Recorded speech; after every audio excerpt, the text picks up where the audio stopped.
Dalam pembahasan kali ini, kita akan melakukan praktikum difusi dan osmosis dengan tujuan mengetahui apa yang dimaksud dengan difusi dan osmosis. Kedua, mendeskripsikan peristiwa osmosis pada telur dan juga difusi pada kopi. Tiga, membuktikan peristiwa difusi dan osmosis. Empat, mempelajari difusi dan osmosis yang terjadi melalui praktikum. Alat dan bahan yang dibutuhkan untuk praktikum difusi adalah 3 buah sendok makan, 3 buah gelas bening, 3 sendok makan kopi, air panas, air biasa, dan air dingin.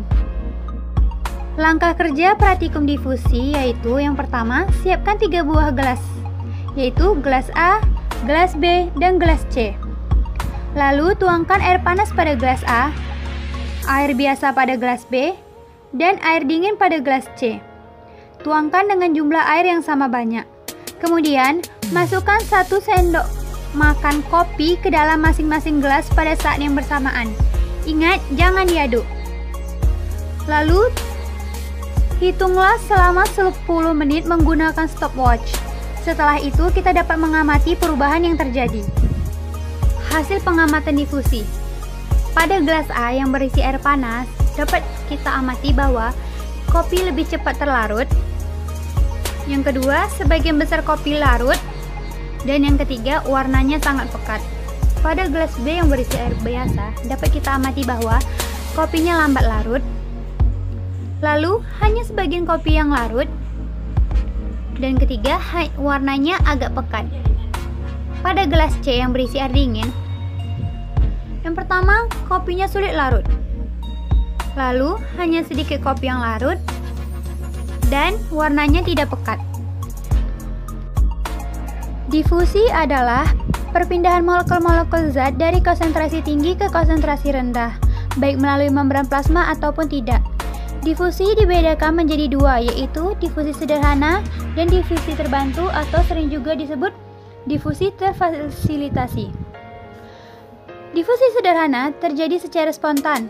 Molekul zat akan berdifusi menyebar ke seluruh ruangan sampai dicapai kesetimbangan.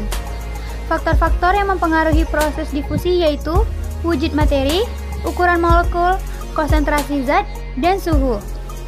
Difusi terbantu merupakan proses difusi dengan perantaraan protein pembawa dari konsentrasi tinggi ke konsentrasi rendah. Contoh mekanisme difusi terbantu yaitu proses molekul glukosa melewati membran. Larutan hipertonik adalah larutan yang memiliki konsentrasi larutan yang tinggi, sedangkan larutan hipotonik adalah larutan yang memiliki konsentrasi rendah. Pada larutan hipertonik, sebagian besar molekul air terikat ke molekul kopi, yang merupakan zat terlarut, sehingga hanya sedikit molekul air yang bebas dan bisa melewati membran. Sedangkan pada larutan hipotonik memiliki lebih banyak molekul air yang bebas atau tidak terikat oleh molekul terlarut, sehingga lebih banyak molekul air yang melewati membran. Dari tadi kita berbicara mengenai konsentrasi. Apa sih itu konsentrasi? Konsentrasi adalah kepekatan larutan atau jumlah zat dalam suatu larutan. Secara sederhana dapat ditarik kesimpulan bahwa difusi adalah peristiwa perpindahan suatu zat padat dan gas dari larutan berkonsentrasi tinggi menuju konsentrasi rendah atau hipertonik ke hipotonik melalui membran semi-permeabel. Pada gelas A yang berisi air panas, kopi hampir terlarut sempurna dan ampas kopi sudah tenggelam. Dalam hal ini, kopi yang terlarut merupakan proses difusi. Jadi, difusi yang terjadi bisa dikatakan sempurna. Akibat dari terlarutnya kopi dalam air panas adalah pekatnya warna air karena molekul air sudah berikatan dengan terlarut, yaitu kopi. Pada gelas B yang berisi air biasa, hanya sebagian kopi yang terlarut ke dalam air. Akibatnya, warnanya tidak sepekat larutan pada gelas A, juga hanya sedikit yang sudah tenggelam. Pada gelas C yang berisi air dingin, hanya sedikit kopi yang terlarut, malah hampir tidak ada. Akibatnya, warna tidak pekat, hanya terlihat agak gelap yang dikarenakan kopi, yaitu zat yang tidak terlarut, mengambang di permukaan air. Untuk kecepatan dalam pelarutan kopi, pada air panaslah yang tercepat daripada air dingin yang terlama. Hal ini disebabkan oleh sifat kelarutan padatan dalam cairan yang akan meningkat sejalan dengan peningkatan suhu. Maka kepadatan atau zat pelarut akan semakin mudah larut dalam cairan yang memiliki suhu tinggi. Di sini dapat kita simpulkan bahwa suhu sangat berpengaruh dalam proses difusi. Alat dan bahan yang dibutuhkan untuk praktikum osmosis adalah 2 buah telur ayam, 2 buah sedotan, lilin, spidol, 2 buah gelas, air, penggaris, jarum pentul, sirup, dan 8 buah lidi berukuran 10 cm. Ambil sebutir telur, kemudian pukul-pukullah pelan pada bagian ujung telur yang tumpul atau bagian bawahnya sehingga cangkangnya retak. Jangan sampai selaput di dalamnya pecah.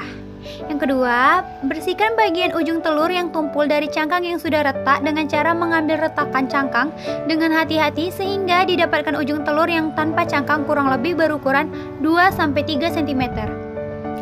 Ketiga, pada ujung telur yang satunya yang berukuran lancip, dibuat lubang untuk memasuki sedotan. Lubang dapat dibuat menggunakan jarum pentul. Keempat, masukkan sedotan ke dalam telur dengan hati-hati. Sebelumnya, sedotan tersebut telah kita berikan ukuran dengan ukuran masing-masing 1 cm. 5. Nyalakan lilin dan arahkan tetes lilin ke bagian telur tempat masukkan sedotan sehingga sedotan dan telur menjadi rapat. 6. Isilah kedua gelas. Gelas pertama diisi dengan air biasa, gelas kedua diisi dengan air yang sudah terlarut dengan 4 sendok sirup.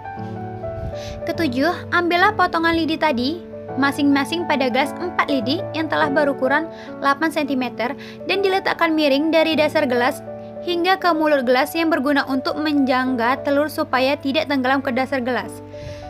Sebelum dimasukkan, bubuhkan skala pada sedotan dengan menggunakan titik 0 dari pangkal sedotan yang berhimpit dengan ujung telur. 9. Masukkan telur dan gelas yang sudah diisi air dengan pelan-pelan dan mulailah mencatat waktunya. Amati pergerakan air pada sedotan dengan selang waktu 3 menit pada waktu 15 menit yang tersedia.